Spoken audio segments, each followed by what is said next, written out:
ጤና ይስጥልን ተከበራችሁ የብሬዲዮ ቤተሰቦችና አድማጮች የዕለቱን ዜናዎችን እናሰማችኋለን። ዜናው የምናሰማችሁን የሀብታሙ አስፋና ታምሩ ገዳን ባለንበት ሰዓት አቆጣጠር የዛሬ መስከረም 29 ቀን 2018 ዓ.ም ዜናዎችን ከማሰማታችን በፊት አርዕስተ ዜናውን እናስቀድማለን። የፋኖ የተጠናከረ ወታደራዊ ዘመቻና የብልጽግና አገዛዝ ትርምስ፣ ህወሓትና ኤርትራ፣ ኮሎኔል ደመቀ ዘውዱና ወቀሳው፣ ትራምፕና የስር ትእዛዙ፣ ሺዳማ ስንብት፣ እስራኤልና ሐማስ የሚሉና ሌሎችም ወቅታዊ ዜናዎች አሉን። ዝርዝሩን እንሆ።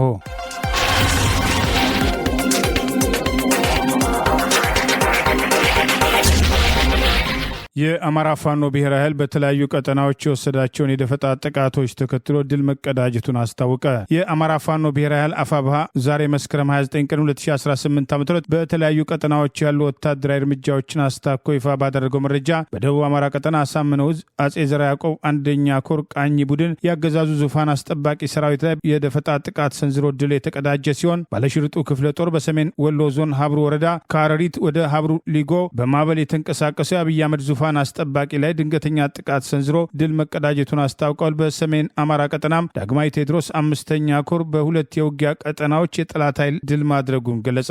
የአማራ ፋኖ ብሔራዊ ኃይል አፋብሃ ዛሬ ይፋ ባደረገው በዚህ መረጃ በደቡብ አማራ ቀጠና አሳምነው ዕዝ አጼ ዘርዓ ያዕቆብ አንድ ኮር ቃኝ ቡድን በመራቤቴ ወረዳ በዛሬው ዕለት ከሰዓት 9 ሰዓት ተኩል ላይ በአገዛዙ ኃይል ላይ የወሰደውን የደፈጣ ጥቃት ተከትሎ ታሪክ መስራቱን ገልጿል። በመራቤቴ ወረዳ ገረን ቀርጫ በተባለው ቦታ ላይ እንደለመደው ተዝረክርኮ በመኪና እየሄደ በነበረው የአብይ አገዛዝ ስልጣን አስጠባቂ ኃይል ላይ የአጼ ዘርዓ ያዕቆብ ኮር ቃኝ ቡድን የሰነዘሩትን ጥቃት ተከትሎ ጠላት ሙትና ቁስለኛ መሆኑን ጠቅሷል። ልዩ ስሙ ቀርጫ በተባለው በዚሁ ቦታ ላይ አገዛዙ ዙፋን አስጠባቂ 101ኛ አየር ወለድ ኮር ሚሊሻ እንዲሁም አየር ወለድ ኮማንዶ ባንዳ ሚሊሻዎች እንዲሁም ፖሊስ በቅንጅት እንደለመዱት በመኪናና በእግረኛ ፋኖ አለበት ተብሎ ወደ ተጠቆሙት ቦታ የተንቀሳቀሱ ቢሆንም በመኪና ላይ ያሉ ያልጠበቁት የደፈጣ ጥቃት ከፋኖ በመሰንዘሩ ጠላት ሰብአዊና ቁሳዊ ኪሳራ እንደደረሰበት ይኸው መረጃ ጠቅሷል። ይህ በእንዲህ እንዳለ በዘመቻ አርበኛ አደም አሊ አባናዶ በምስራቅ አማራ ቀጠና ምኒልክ ዕዝ ባለሽርጡ ክፍለ ጦር በሰሜን ወሎ ዞን ሀብሩ ወረዳ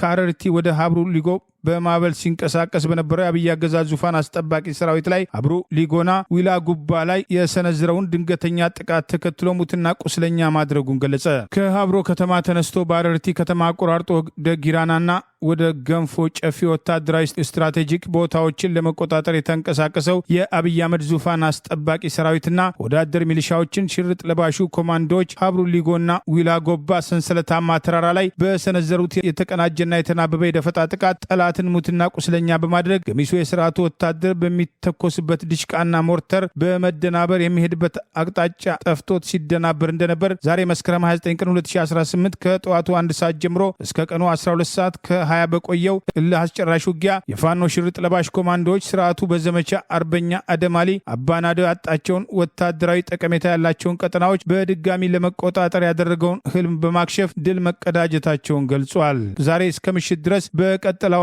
ውጊያ በዙፋን ጠባቂው ሰራዊት ላይ በተወሰደ የማዳግም እርምጃ የፋሽስቱ አገዛዝ በርካታ አምቡላንሶችና ቁጥሩ ያልታወቀ ሙትና ቁስለኛ በአራት ኦራል ወታደራዊ ተሽከርካሪና በአምቡላንሶች ወደ አረርቲ ከተማና ወደ ሀሮ ሲጓጓዙ እንደነበር ይኸው መረጃ ጠቅሷል። በዚህ ጥቃት በትንሹ ከ86 በላይ የስርዓቱ ወታደር ሲደመሰሱ ከ45 በላይ መቁሰላቸውን የአውደ ውጊያውን አካባቢ የማያውቀው የስርዓቱ ወታደር ከወደ ፋኖ በሚተኮስበት የድሽቃና የሞርታር ተኩስ ተደናግጦ እስከ መበታተን መድረሱን ይኸው መረጃ ጠቅሷል። ይህ በእንዲህ እንዳለ የአማራ ፋኖ ብሔራዊ ኃይል በላይ ዘለቀ ዕዝ ዳግማዊ ቴዎድሮስ አምስተኛ ኮር በሁለት የውጊያ ቀጠናዎች የጠላትን ኃይል ሙትና ቁስለኛ በማድረግ ድል የተቀዳጀበት ወታደራዊ እርምጃ በትላንትናው ዕለት አድርጎ እንደነበር ገልጿል። ትላንት መስከረም 28 ቀን 2018 ዓ.ም የጠላት ኃይል ከባህር ዳር ወደ ጎንደር በመጓዝ ላይ ያለ አርኖ ጋርኖ የተባለ ቦታ በአፋብሃ በላይ ዘለቀ ዕዝ ዳግማዊ ቴዎድሮስ አምስተኛ ኮር ጥቁር አንበሳ ክፍለ ጦርና ፋና የሁቤ ክፍለ ጦር አህዶች በጥምረት ቦታውን ይዘው በተናበበና በተቀናጀ መንገድ በወሰዱት የማጥቃት እርምጃ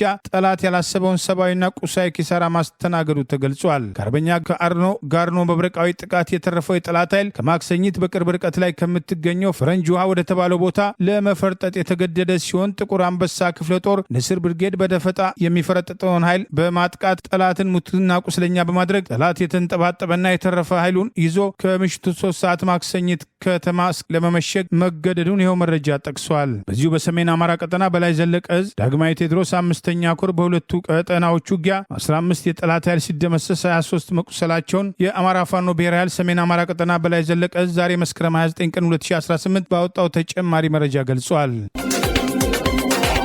ኢትዮጵያም ከዓለም አቀፍ ለጋሽ ሀገራት የምታገኘው እርዳታም ለተከታታይ 3 ዓመታት መዳከሙን አንድ ሪፖርትም ገለጸ። የኢትዮጵያ ኢኮኖሚ ማህበር በቅርቡ ባካሄደው ጥናትም ኢትዮጵያም ከውጪ አገራት የምታገኘው እርዳታም ለተከታታይ 3 ዓመታትም አሽቆልቁሏል ብሏል። ለኢትዮጵያ በዋነኛነት የእርዳታ እጆቻቸውን ከዘረጉት ምዕራባውያን አገራት መካከል አሜሪካ፣ እንግሊዝ፣ ጀርመንና ፈረንሳይ መሆናቸውን የገለጸው ጥናቱ ይህ የእርዳታ መጠን መቀነስ በኢትዮጵያ ኢኮኖሚ በተለይ በማህበራዊና በልማታዊ ፕሮጀክቶች ላይ አሉታዊ ተጽዕኖ እንደሚኖረው የችግሩ ዳፋም በህፃናትም ደህንነትም በሴቶች እህቶች በወጣቶች የሥራ ፈጠራና የገንዘብ ተቋማት ላይ ችግሩ ይበረታል ብሏል። የኢትዮጵያ ኢኮኖሚ ማህበር ምክትል ፕሬዝዳንት ዶክተር አዲስም ካሳሁን እንደገለጹትም ኢትዮጵያ ከዓለም አቀፍ ለጋሽ አገራትም ካለፉትም 3 ዓመታት ውስጥ ማግኘት የነበረባትም እርዳታ ከ9 ከመቶም እስከ 17 ከመቶም አሽቆልቁሏል። የዚህም የእርዳታ መቀዛቀዝም ያስከተለው ጉዳት በገሃድ በመሬት ላይ እየታየ ነው ብለዋል። የኢትዮጵያ ኢኮኖሚ ማህበር በጥናቱ ላይ መንግስትም በገንዘብ ፖሊሲው ላይ ቁጥጥር በማድረግ የዋጋ ግሽበትን ለመቀነስ የውጭ ምንዛሬ ተቀማጭነትን ለመጨመር የማክሮ ኢኮኖሚውን መረጋጋትን ለመፍጠር ጥረት ቢያደርግም ከውጭ ሀገራት ወደ ኢትዮጵያ የሚፈሰው እርዳታ መቀዛቀዝ ግን በኢትዮጵያ ውስጥም ልማታዊ ፕሮጀክቶች ላይ ችግር ፈጥሯልም ተብሏል። የአሜሪካ ዓለም አቀፍም ተራድኦ ተቋም የሆነው ዩኤስኤድ ከዩክሬን በመቀጠል የገንዘብ እርዳታ የምትቀበለው ኢትዮጵያ የፕሬዝዳንት ዶናልድ ትራምፕ አስተዳደር ስልጣን ከያዘ ወዲህም የአስቸኳይ እርዳታ ወይም በእንግሊዝኛው ኢመርጀንሲ ሁማኒቴሪያን የሰብአዊ መብት እርዳታ ሁማኒ ራይት አሲስታንስ ብቻ እንደምታገኝ የተገለጸው ሲሆን ይህም እርዳታ መቋረጥ በርካታ የሲቪክ ተቋማት ሰራተኞቻቸውን ለማባረር የፕሮግራማቸውን ለማጠፍም አንዳንዶቹም ቢሮአቸውን ለመዝጋትም ተገደዋልም ተብሏል። ከውጭ ሀገራትም ይደረጉ የነበሩ የእርዳታ ፕሮግራሞች መቀዛቀዛቸው ወደ 1 ሚሊዮን ለሚጠጉም ከኤርትራ፣ ከሶማሊያ፣ ከሶሪያ፣ ከየመን፣ ከደቡብ ሱዳን ለመጡ ስደተኞች ለምታስተናግደው ኢትዮጵያ ብርቱ ፈተና መሆኑን የስደተኞች ጉዳይ ቢሮ በቅርቡ ጄኔቫ ውስጥም አስታውቋል። የሚሊሻውና አድማ ብተናው ወገኔን አልወጋም በሚል ወደ ቤተሰቡ መሄደውና ፋኖን የሚቀላቀለው ቁጥር በብልጽግና ካምፕ አካባቢ ከፍተኛ ውጥረት መፍጠሩ ታውቋል። ከ16 በላይ የሚሊሻ አባላት ዛሬ በአማራ ፋኖ ብሔራዊ ኃይል ምዕራብ አማራ ቀጠና ቴዎድሮስ ሁለተኛውን ተፈራ ዳምጤ ክፍለ ጦር ዮሐንስ አለማየሁ ብርጌድን መቀላቀላቸው ተገለጸ። በአማራ ህዝብ ላይ የተከፈተውን ጦርነት ተከትሎ የአብይ አገዛዝ ስልጣን አስጠባቂ ኃይል በየጊዜው እየደረሰበት ያለውን ወታደራዊ እርምጃ ተከትሎ ሰሞኑን ከቦታ ቦታ ሰራዊቱን ከካምፕ ወደ ካምፕ ማዘዋወሩን ተከትሎ አብረው በባንዳነት የተሰለፉ ሚሊሻዎች ግራ በመጋባት ብዙዎቹ ወደ ቤተሰቦቻቸው እየጣሉ ሲሄዱ የቆረጡት ፋኖን በመቀላቀል ህዝባቸውን ለመካስ መዘጋጀታቸው የተገለጸ ሲሆን ዛሬም በአማራ ፋኖ ብሔራዊ ኃይል ምዕራብ አማራ ቀጠና ቴዎድሮስ ሁለተኛው ተፈራ ዳምጤ ክፍለ ጦር ዮሐንስ አለማየሁ ብርጌድን ከ16 በላይ ሚሊሻ አባላት መቀላቀላቸው ተገልጿል። የአገዛዙ ስልጣን አስጠባቂ ኃይል በተከታታይ በደረሰበት ምት አረመኔው ሰራዊት በሰልፍ እጅ እየሰጠ ይገኛል። በተለይ መከላከያ የለቀቃቸው መሄዱን ያረጋገጡ ሚሊሻዎች የተሸረበባቸው ሴራ ስለገባቸው ወደ ቤታቸው እየተመለሱ ይገኛሉ በማለት ከ16 በላይ ሚሊሻ አባላት ዮሐንስ አለማየሁ ብርጌድን መቀላቀላቸውን የአማራ ፋኖ ብሔራዊ ኃይል ቴዎድሮስ ህዝብ ግንኙነት መምሪያ ዛሬ መስከረም 29 ቀን 2018 ይፋ ባደረገው መረጃ ገልጿል። ፋኖን መቀላቀላቸውና አንዳንዶችም ወደ ቤተሰቦቻቸው ሄዱ የሚሊሻ አባላት ቤተሰቦቻቸው ጥቁር ለብሰው ከማየት ሀዘን ገላግለውናል ያለው የአማራ ፋኖ ብሔራዊ ኃይል ምዕራብ አማራ ቀጠና ቴዎድሮስ ህዝብ ግንኙነት መምሪያ ልጆቻቸው ያላባት እንዳይቀሩ ስለተባበሩን ይህ ለኛ ትልቅ ነገር ነው። በሌላ አካባቢ ያሉ ሚሊሻዎችም እጅ እንዲሰጡ ሁሉም የበኩሉን ስራ ሊሰራ ይገባል በማለት ጥሪ አቅርበዋል። ይህ በእንዲህ እንዳለ አማራ ፋኖ ብሔራዊ ኃይል ቴዎድሮስ ጎጃም አገው ምድር 3ኛው ክፍለ ጦር የድል ጉዞውን ባከበረበት በዓል ላይ የቀጠናው የሴቶች ጉዳይ ኃላፊ አርበኛ አይን አዲስ ዋለልኝ ባደረገችው ንግግር ይህንን አረመናዊ ስርዓት ከስሩ ነቅለን ለመጣል እየተደረገ ባለው ትንቅንቅ በሁሉም ቀጠናዎቻችን ጠላት እየተደመሰሰ በገፍ እየተማረከ የሚመካበትን ከባድ መሳሪያ ሳይቀር እያስረከበ ነፍስ ውጪ ነፍስ ግቢ ላይ ይገኛል። እኛም የተጀመረውን የድል ጉዞ አስቀጥለን ትግላችንን በአጭር ለመቋጨት ከምንጊዜውም በላይ ዝግጁ መሆን ይጠበቅብናል በማለት ጥሪ አቅርባለች። አርበኛ አይን አዲስ ዋለልኝ በዚህ ወቅት ባደረገችው ንግግር እኛ እንደ አንዳንዶች የጀመሩትን ትግል ሳይጨርሱ እንደሚያቋርጡ ከሃዲ የእንግዴ ልጆች ሳንሆን እስከ መጨረሻው እስትንፋሳችን በጽናት የምንፋለም የአባቶቻችን ልጆች ነን በማለት ጽናት፣ ወንድማማችነት፣ አንድነት ስንቅ ሰንቀን ወደፊት መራመድ ከኛ ይጠበቃል በማለት የአማራ ፋኖ ብሔራዊ ኃይል ምዕራብ አማራ ቀጠና ቴዎድሮስ ሶስተኛው አገው ምድር ክፍለ ጦር የድል ጉዞውን ባከበረበት በዓል ላይ ተገኝታ ባደረገችው ንግግር አስታውቃለች። የአፋብኃ ቴዎድሮስ ሶስተኛው ጎጃም አገው ምድር ክፍለ ጦር በቀጠናው ካሉ ጠንካራ ክፍለ ጦሮች ውስጥ አንዱና ግዙፍ መሆኑን በመጥቀስ በተለይም የዛሬ ዓመት መስከረም 29 ቀን 2017 ዓ.ም በዘመቻ መቶ ተራሮች የተሰማው የድል ዜና ብዙሃንን ያነጋገረ ጀግንነታችሁን ያስመሰከረ ነው በማለት አርበኛ አይን አዲስ በዚህ ወቅት ባደረገችው ንግግር ጠቅሳለች። የብርሃኑ ጁላ ጦር መሪውን ኮሎኔል ጨምሮ ሰራዊቱ በገፍ የተማረከበትን ዘመቻ መቶ ተራሮችን በማስታወስ የጠላትን ዲሽቃን ጨምሮ በርካታ የጠላት መሳሪያና ቁሳቁስ በጀግኖች ክንድ የተማረከበት አስደናቂ ቀን ነው በማለት ለዚህ ድል ከፍተኛ አስተዋጽኦ ያደረገውን ሶስተኛው አገው ምድር ክፍለ ጦርን ገድል አስታውሳለች። ፋኖ ያገኛቸው ድሎች ዝም ብሎ የተገኙ ሳይሆን የህይወት መስዋዕትነት እየተከፈለበትና በእናንተ በአይበገሬዎቹ ጥንካሬ ስለሆነ ልትመሰገኑና ልትኮሩ ይገባል። በአሁኑ ወቅት ትግላችን ከየትኛውም ጊዜ በተለየ እያበበና እየጎመራ በድል ታጅቦ እዚህ ደርሷል። ተሸናፊው የብልጽግና ስርዓትም የፋኖን በትር መቋቋም ሲያቅተው ነፍሰ ጡር ሴትና ሽማግሌ ሳይቀር ንጹሐንን በመረሸን የሽፍታ ተግባር እየፈጸመ ይገኛል በማለት ስርዓቱን ከስሩ ነቅሎ እስከሚጣል ድረስ ትግሉ ተጠናክሮ እንደሚቀጥል አስታውቃለች። የኢትዮጵያ ውጭ ጉዳይ ሚኒስትር ለመንግስታቱ ድርጅት በጻፈው ደብዳቤም የኤርትራ መንግስትና ህዝባዊ ወያነ ሓርነት ትግራይ ወይም ህወሓት ጽምዶ በሚል ጥምረት ኢትዮጵያ ላይ ጦርነት ለመክፈት እያሴሩ ነው ብሎ መክሰሱን ተከትሎ ህዝባዊ ወያነ ሓርነት ትግራይና የኤርትራ መንግስት ምላሽ ሰጡ። ህወሓት ትላንት ለመንግስታቱ ድርጅት በላከው ደብዳቤ በህወሓትና በትግራይ ህዝብ ላይ የተሳሳተና የፖለቲካ ዓላማ ያዘለ ክስ የኢትዮጵያ ውጭ ጉዳይ ሚኒስትር ሰንዝሯል ሲል ወቅሷል።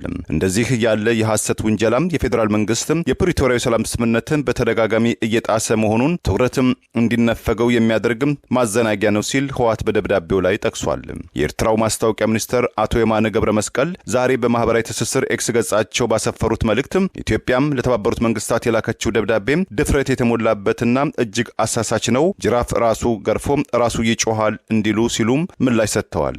ላለፉት 2 ዓመታት ብልጽግና ከተቻለ በህጋዊ መንገድም ካልተቻለ በወታደራዊ ኃይል ሉዓላዊ የባህር በር ማግኘትም የሚለውን ደጋግሞ ሲያስተጋባ ቆይቷል ያሉትም አቶ የማነ ግዛት ማስፋፋትን ኢላማ ያደረገው ይህ የፕሮፓጋንዳ ዘመቻ በግዴለሽና ተንኳሽም ባሉትም ዘመቻ የታጀበ ነው ብለውታል። የውጭ ጉዳይ ሚኒስትር ባለፈው መስከረም 22 2018 ዓ.ም ለመንግስታቱ ድርጅት በጻፈው ደብዳቤ ኤርትራና ህወሓት በቅርቡ የፋኖ ታጣቂዎችም የሰሜን ወሎ ዋና ከተማ የሆነችውን ወልዲያን ለመቆጣጠር ባደረጉት ሙከራ ውስጥም ተሳትፈዋል ሲል መወንጀሉ ይታወሳል። በምላሹም በህወሓት ለተባበሩት መንግስታት የተላከው ደብዳቤ የኢትዮጵያ መንግስት ሐሰተኛ ክሶችን ህወሓት ላይ በማቅረብ የዓለም አቀፉ ማህበረሰብ ትኩረትን ለማስለወጥም እየሞከረ ነው ብሎታል። ህወሓት ለመንግስታቱ ድርጅት በላከው ደብዳቤም የኢትዮጵያ መንግስትን ክስ መሰረተ አልባ ነው ያለው ህወሓት በትግራይ እና በኤርትራ ህዝብ መካከል ያለው የህዝብ ለህዝብ ትስስር ሰላምና ቀጠናዊ እርቅን የሚያረጋግጥም ሆኖ ሳለ መሰረትም አልባም ክሶችም ሌላ ጦርነት በቀጠናው ያስነሳሉ ሲልም ከሷል።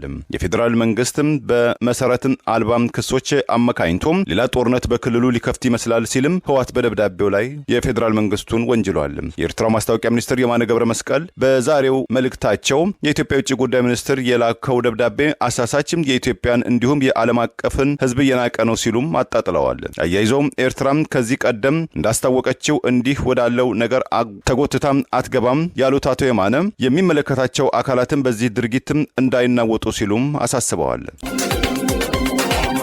አብይ አህመድ በአማራ ህዝብ ላይ የከፈተውን ጦርነት ተከትሎ ንጹሐንን እየጨፈጨፈ የጠበቀውን ድል ባለማግኘቱ ለክልሉ 9ኛ ፕሬዝዳንት ለመሾምና በመፈንቅለ መንግስት ስልጣን ላይ ያወጣው አረጋ ከበደን ለማንሳት እያሰበ መሆኑን የሚጠቅሱ መረጃዎች መውጣት ጀምረዋል። የሚሾሙ የካቢኔ አባላት ጭምር 4 ኪሎ ላይ የተመከረ መሆኑን የሚጠቅሱ መረጃዎች ወጥተዋል። በአማራ ህዝብ ላይ ትጥቅ አስፈታለሁ በሚል ሽፋን በ3 ወር ውስጥ አማራን ትጥቅ እናስፈታለን፣ ከትጥቅ አልፎ ቀበቶ እናስፈታለን በሚል በእብሪት በአማራ ህዝብ ላይ ይፋ ጦርነት ያወጀው አብይ አህመድ ህገወጥ መንገድ ያወጀውን ጦርነት ተከትሎ ሰላማዊ ሰዎችን በድሮና በከባድ መሳሪያ ስልጣን አስጠባቂ ወራሪ ሰራዊትና አብረውት በተሰለፉት ባንዳዎች እያካሄደ ያለው ጦርነት ከ2 ዓመት በላይ ከዘለቀም በኋላ ዛሬም የሚያስበውን ድል አለማግኘቱን ተከትሎ የክልሉን የፖለቲካ አመራር ግንባር ቀደም ተጠያቂ በማድረግ በመፈንቅለ መንግስት ስልጣን ላይ ያወጣ የክልሉን ፕሬዝዳንት አረጋ ከበደን ጨምሮ የካቢኔ አባላትን ከስልጣን ለማንሳት ታማኝ የተባሉትን ወደ ላይ ለማውጣት እቅድ አውጥቶ እየተንቀሳቀሰ መሆኑን ለጉዳዩ የቀረቡ ወገኖች በላኩት መረጃ አስታወቁ።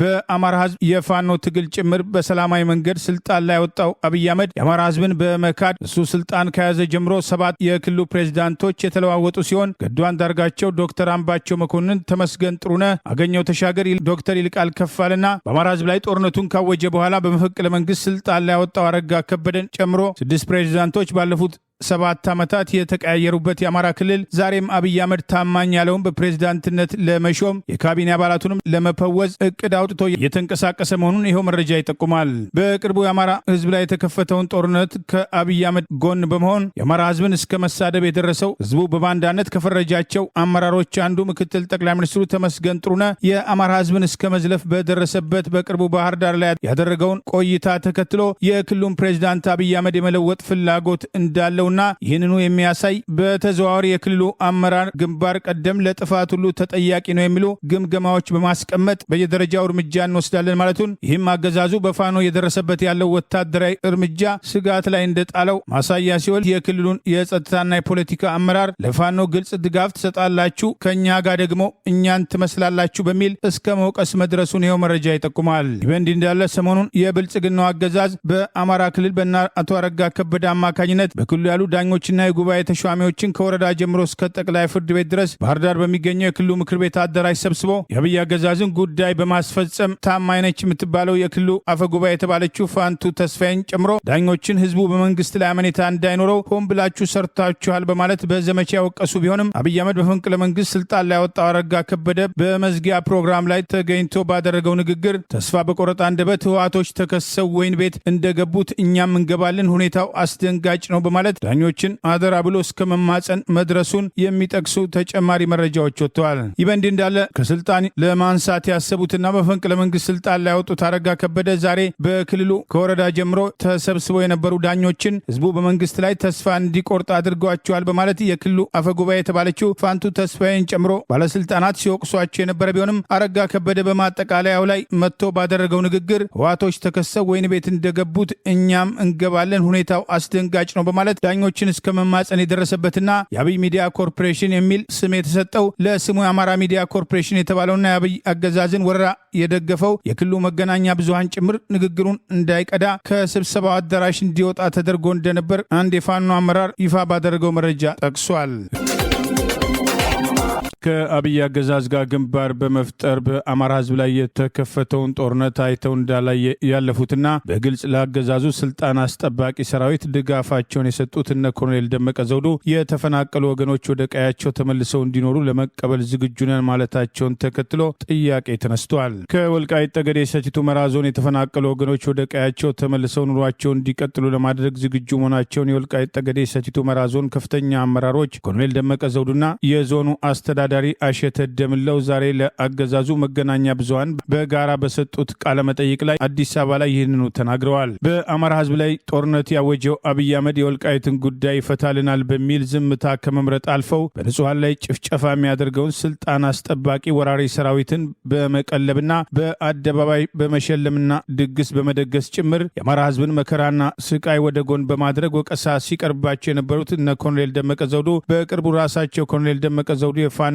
እንቅስቃሴ ለማጥላላት ያደረጉት ሙከራ በአማራ ህዝብ ላይ ጦርነት ያወጀው አብይ አህመድ አገዛዝም በመደገፍ አብይ አህመድ የወልቃይትን ጉዳይ ይፈታልናል የሚል ቢሆንም ዘንድሮን ጨምሮ ለወልቃይት ጠገዴ፣ ራያ የማንነት ጥያቄ ለተነሳባቸው አካባቢዎች አብይ አህመድ በጀት ያልመደበ ሲሆን በጀቱ በቀጥታ ለትግራይ መደቡ ከዚህ ቀደም ኮሎኔል ደመቀ ዘውዱ ይህንኑ ተከትሎ ቅሬታ ሲያቀርቡ እንደነበር አይዘነጋም። የተፈናቃዮች መመለስ ጉዳይ በህወሓት በኩል ሙሉ ለሙሉ አካባቢዎቹ ወደ ትግራይ ተመልሰው ካልተካተቱ በስተቀር ተፈናቃዮች አይመለሱም በሚል ከአብይ ጋር በውስጥ ያደረጉትን ስምምነት መሰረት በማድረግ የፕሪቶሪያው ስምምነት አካል ነው በሚል ይህንኑ እንዲፈጸም እየጠየቀ ሲሆን፣ በሌላ በኩል አብይ አህመድ ለደገፉት እነ ኮሎኔል ደመቀ ዘውዱም የማንነት ጥያቄውን ለመመለስ በፌዴሬሽን ምክር ቤት ባለፉት ዓመታት እንዳይመለስ ከማድረጉም በተጨማሪ የማንነትና የወሰን ጉዳይ ኮሚሽን ብሎ አቋቁሞት የነበረውን አንድም ስራ ሳይሰራ እንዲበተን ማድረጉ በጥያቄ አብሮ መነሳት ጀምረዋል። የተፈናቃዮች ጉዳይ ከዚህ ቀደም በተደጋጋሚ ሲነሳ በተፈናቃዮች ተፈናቃዮች ስም ታጣቂዎቹን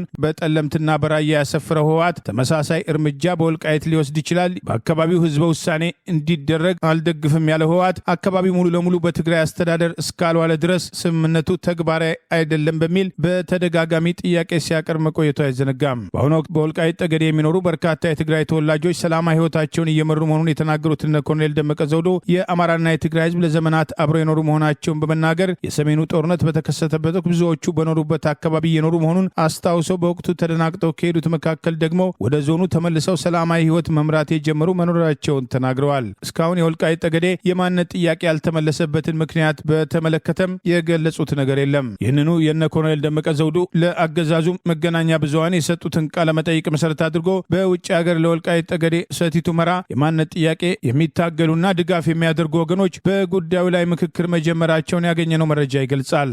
አሁን አማራ ፍትሃዊ ጥያቄዎችን ከጠየቅናቸው ምንድነው የተመለሱ? የወሰን የማንነት ጥያቄዎች ዋናው የኢኮኖሚ የፖለቲካ እኩልነት ጥያቄዎች ነበሩ። ከነዚህ ውስጥ የትኞቹ ናቸው የተመለሱ?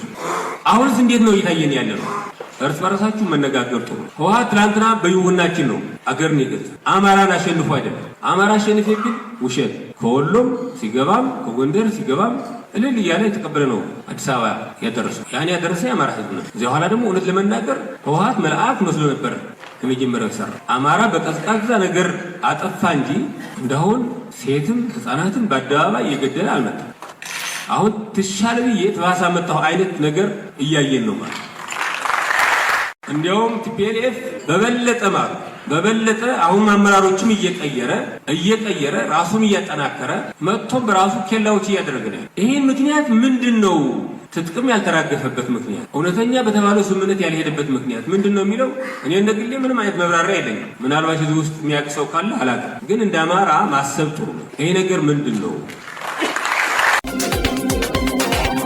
ዓለም አቀፉ የፕሬስ ተቋም በእንግሊዝኛው ምህጻረ ቃል IPI ኢትዮጵያውን ጋዜጠኛ ተስፋለም ወልደየስን የዓመቱ የነጻ ፕሬስ ጀግና በማለትም ሽልማትም ሰጠው። መንበሩን በምዕራብ አውሮፓዊቷ ኦስትሪያ ያደረገው ከ100 በላይ አገራት የሚገኙ ጋዜጠኞችም አዘጋጆችም የተካተቱበትም ሐሳብን በነጻ መግለጽም ዙሪያ ዋነኛ ተዋናያን የሆነው IPI በዘንድሮ ዓመትም ለጋዜጠኛ ተስፋለም ወልደየስን ጨምሮ ለሰባትም ታዋቂ ጋዜጠኞችም የዓመቱ ጀግኖች ሲል ዕውቅና ሰጥቷል።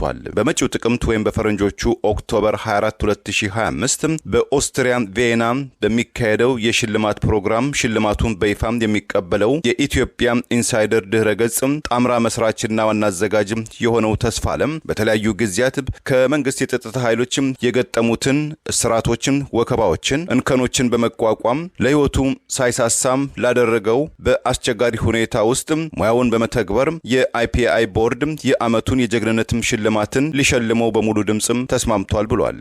ጋዜጠኛ ተስፋለም ሽልማቱን በተመለከተም የተሰማውን ደስታም በመግለጽ ይህ ሽልማት የኔ ብቻም ሳይሆን በአገር ቤትና በስደት ዓለም የሚገኙ ጀግና ጋዜጠኞችም ጭምር ነው። ይህ ሽልማትም በኢትዮጵያ ለሚገኙ ዕለታዊ የጅምላ እስራት፣ ወከባን፣ ግድያን ሳይፈሩ ሙያቸውን ለሚተገብሩ ጀግኖችም የሙያ አጋሮቼ ምሳሌ ነው ብሎታል። ሽልማቱም በቀጣይነትም ኢትዮጵያውያን ጋዜጠኞች ለሚያደርጓቸው ስራዎቻቸው ትኩረትም እንዲሰጠው አይን ገላጭም ይሆናል ብዬ እገምታለሁ ያለው ጋዜጠኛም ተስፋለም ሽልማቱ በቀጣይነትም ሙያውን አጠናክሬም ለመስራትም የሞራል ስንቅም ይሆነኛል በማለትም ሽልማቱን በከፍተኛ ደረጃ በክብር መቀበሉን አስታውቋል። ጋዜጠኛ ተስፋለም ኢትዮጵያ ኢንሳይደር ድህረ ገጽን ከመቆርቆሩ በፊትም በዘመነ ኢህአዴግ ዞን 9 የተባለውን ብሎግ ወይም ጦማር ከጓደኞቹ ጋር በመመስረትም ሐሳብን በነጻ መግለጽም ህገ መንግስታዊ መብታቸውን ሲያከናውኑ ለእስራትና ለግዞትም ተዳርጎ እንደነበረ ባለፈው ሰኔ ወር ውስጥ በአዲስ አበባ ጊዮን ሆቴል አካባቢ ሲቪል የለበሱ የጸጥታ ኃይሎች አስራውትም ፍርድ ቤት በ15000 ብር ዋስትና እንዲለቀቅ ቢወስንም ለሳምንታት የፍርድ ቤት ውሳኔ ተግባራዊ ሳይሆን በመቅረቱም ዓለም አቀፍ ተቃውሞ ማስነሳቱ መዘገባችን ይታወሳል። የፋኖ ትግል የአማራ ህዝብን ህልውና ለማስከበር የሚደረግ ትግል እንጂ የሃይማኖት ትግል አለመሆኑን የፋኖ አመራር ገለጸ። በአማራ ህዝብ ላይ የታወጀውን ጦርነት ለመቀልበስ የአማራን ህልውና ለማስከበር ለነጻነት የሚደረገው ትግል በአማራ ህዝብ የፋኖ ልጆች ይካሄድ እንጂ የትግሉ ዓላማ የአማራ ህዝብን ነጻ የማድረግ እንጂ የሃይማኖት ትግል አለመሆኑን የአማራ ፋኖ ብሔራዊ ኃይል ምዕራብ አማራ ቀጠና ቴዎድሮስ ምክትል የህዝብ ግንኙነት ኃላፊ አርበኛ እስቲበል አለሙ ዘሪሁን በቀጠናው ከ7ኛው ሐዲስ ዓለማየሁ ክፍለ ጦር አመራሮች የበውቀ የሰቆቅላ አባይ ብርጌድ ተልዕኮ አፈጻጸምና አጠቃላይ ቁመና በተመለከተ ውይይት ባደረጉበት ወቅት ባስተላለፈው መልእክት አስታወቀ። እያንዳንዱ ፋኖ ሙስሊምም ይሁን ክርስቲያን እንደ እምነቱ የራሱን እምነት መጠበቅ፣ እምነቱን ተግባራዊ ማድረግ የግል ጉዳይ መሆኑን አንስቶ የፋኖ የትግል ዓላማ ግን የአማራ ሕዝብን ነጻ የማውጣት እንጂ ሃይማኖት ትግል አለመሆኑን በአጽንኦት ተናግረዋል። እኛ የምንታገለው የክርስቲያን ድርጅት ለመመስረት አይደለም። እኛ የምንታገለው አማራ ሁነን ነው እየታገልን ያለ ነው። እየሰማችሁ ነው። እኛ እየታገልን ያለ ነው ለአይሻ መሐመድም ጅማ ውስጥ ከነጽናቸው ለታረዱት ካህንም ነው የምንታገለው። ወለጋ ላይ ለሚጨፈጨፈው ሙስሊምም ሐረርና ደቡብ ክልል እንዲሁም ሌሎች ኢትዮጵያ ውስጥ ለሚጨፈጨፈው ክርስቲያንም ነው የምንታገለው። በይሰሞን በተለይ በወሎ ውጊያ አንዳንድ ጽንፈኞች እኛን ክርስቲያናዊ ተዋጊ ብቻ አድርገው ለመሳል እየተንቀሳቀሱ መስጊድ ውስጥ ምሽግ ተደርጎ የመስጊዱ የብልጽግና መሸሸጊያ እንዲሆን ተደርጎ ዛ ላይ በተደረገ ውጊያ የሞቱትን ኢማሞች ሆን ተብለን ሙስሊም ገዳይ ያስመስለው ለመግለጽ የሚፈልጉ አሉ። ይሄ በጣም ስህተት ነው። ፋኖ በብሔሩ እንጂ የተደራጀው በእምነቱ አይደለም። የተደራጀ ነው በእምነታችን አይደለም፣ በብሔራችን። አዎ እኔ ክርስቲያን ነኝ፣ ዳዊትም ይዣለሁ። ለግሌ ነው። እምነቱን የሚጠብቅ ሀገሩን የሚጠብቅ ትውልድ እንዲፈጠር እንፈልጋለን። እምነታዊ ድርጅት ግን የለንም። እኛ በብሔር የተደራጀን ድርጅቶች ነን። ለአማራ የቆምን ድርጅቶች ነን። እንዲያውም ፍትህ ላጡት ኢትዮጵያውያን ሁሉ የምንታገል ነን እንጂ ሙስሊምን ነጥለን የምንዋጋ ሙስሊምን የምንጠላ አይደለንም። ምክንያት እዚህም ሙስሊም ታጋይ አለ። ወሎ ላይ ሙስሊም ታጋይ አሉ። እዚህ ንጉሥ ተክለ ሃይማኖት ብርጌድ ላይ ሙስሊም ታጋዮች አሉ። አንደኛ ክፍለ ጦር የህዝብ ግንኙነታችን ሙስሊም ታጋይ ነው። እንደ አማራነት የመጣብን አጥፊ ኃይል አለ። እሱን ለመደምሰስ ሙስሊሙም ክርስቲያኑም በጋራ ሆነን ቁመናል፣ እየታገልን ያለ ላለመጥፋት። ይሄንን ግን መደበቂያ ዋሻ ለማበጀት ፋኖ ክርስቲያናዊ ድርጅት ነው ለማለት የሚዳዱ አሉ። የለም በተቋም ደረጃ ቤተክርስቲያንንም አንፈልጋትም፣ እኛ ፋኖ ነን። በተቋም ደረጃ መስጂድንም አንፈልገውም፣ እኛ ፋኖ ነን። የምንታገለው ለመስጊዱም ለቤተክርስቲያኑም ነው፣ ለጴንጤውም ለምኑም ነው የምንታገለው። አንድ አቅጣጫ ሰጠው የሚሄዱ ሽብር ለመፍጠር የሚፈልጉ ፋኖን በአሸባሪነት ለመክሰስ ይመቻቸው ዘንድ የሚቀሰቅሱ ኃይሎች አሉ። ይህንን ተረርተን ትግላችንን የበለጠ አውቀን የምንታገልበትን ዓላማ ሁሉ ተረርተን የበለጠ ልንታገል ይገባል። ጎበዝ የበለጠ ልንጸና ይገባል። ሙስሊም ጠል ብለው ሊከሱን የሚፈልጉ ሰዎችን ረፉ።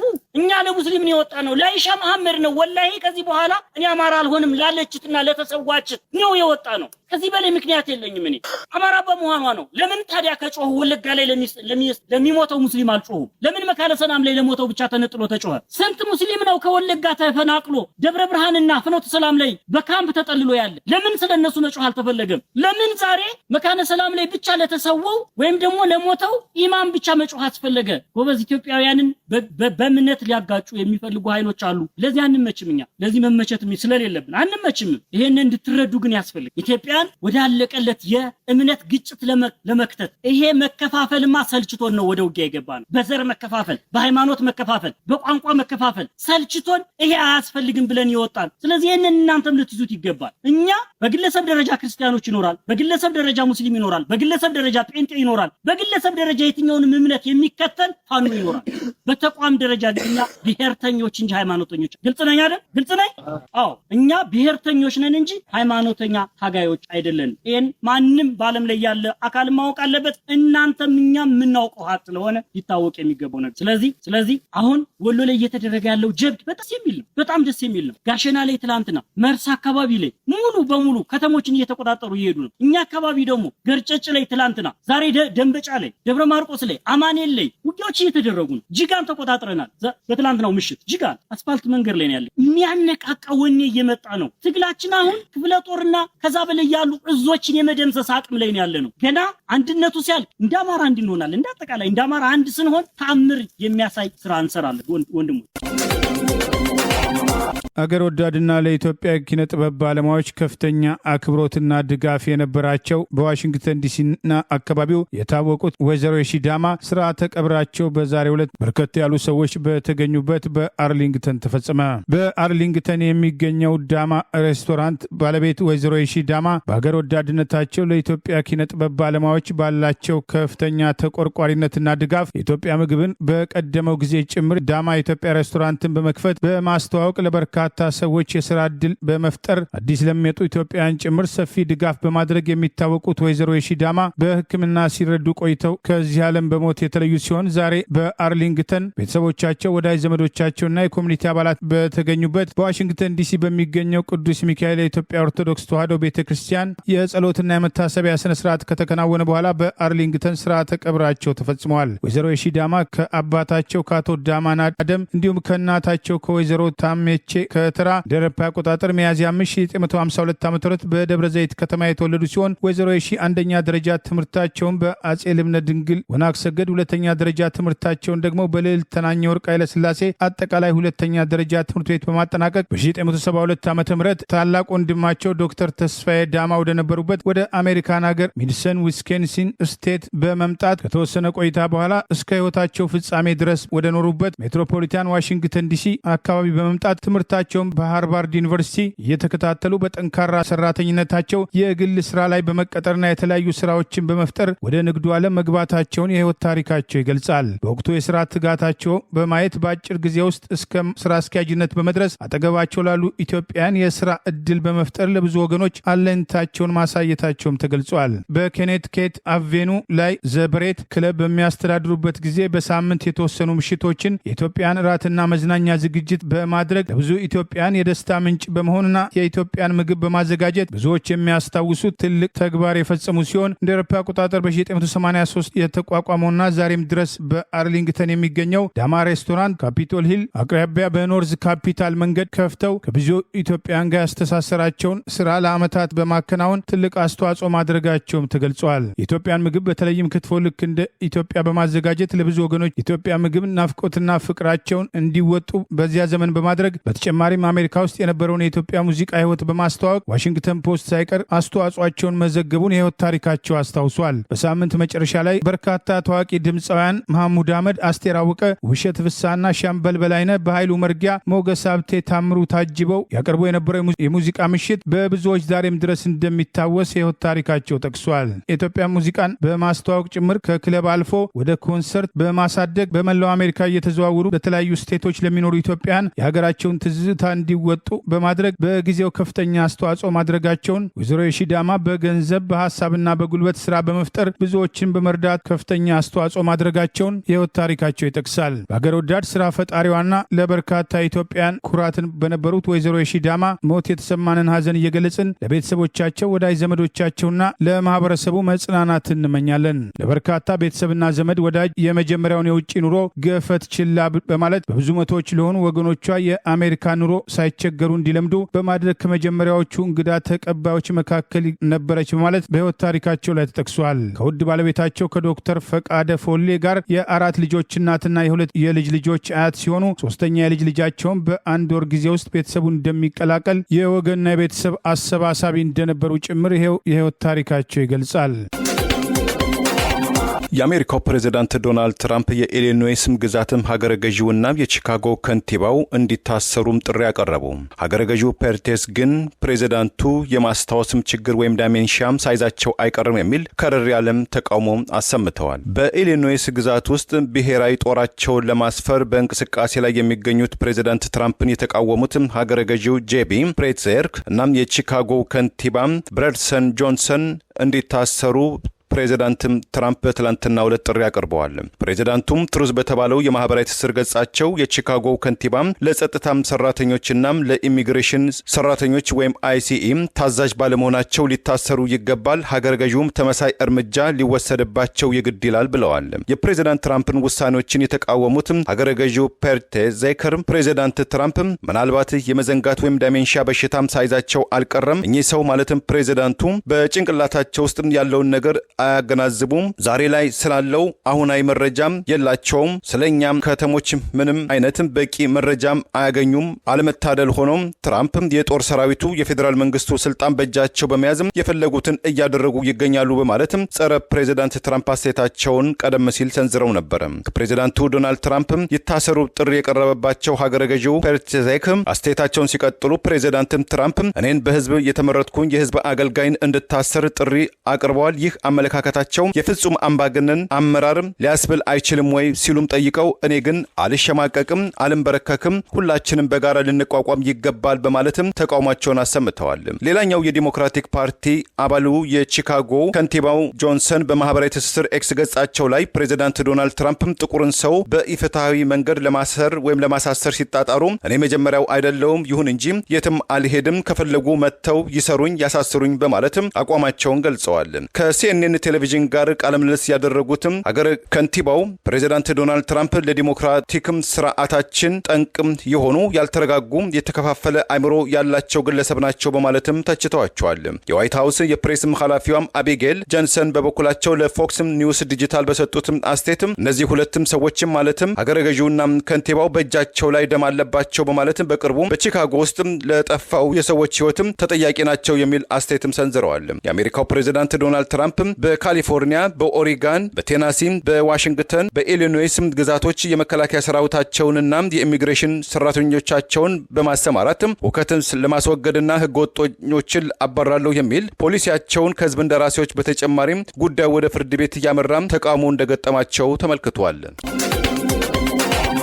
በከፍተኛ የውጭ ምንዛሪ ተገዝቶ የመጣው ማዳበሪያ ጅቡቲ ወደብ ላይ ወደ ድንጋይነት ተቀይሯል። ሹፌሮች ተጨማሪ መረጃ ይፋ በማድረግ አጋለጡ።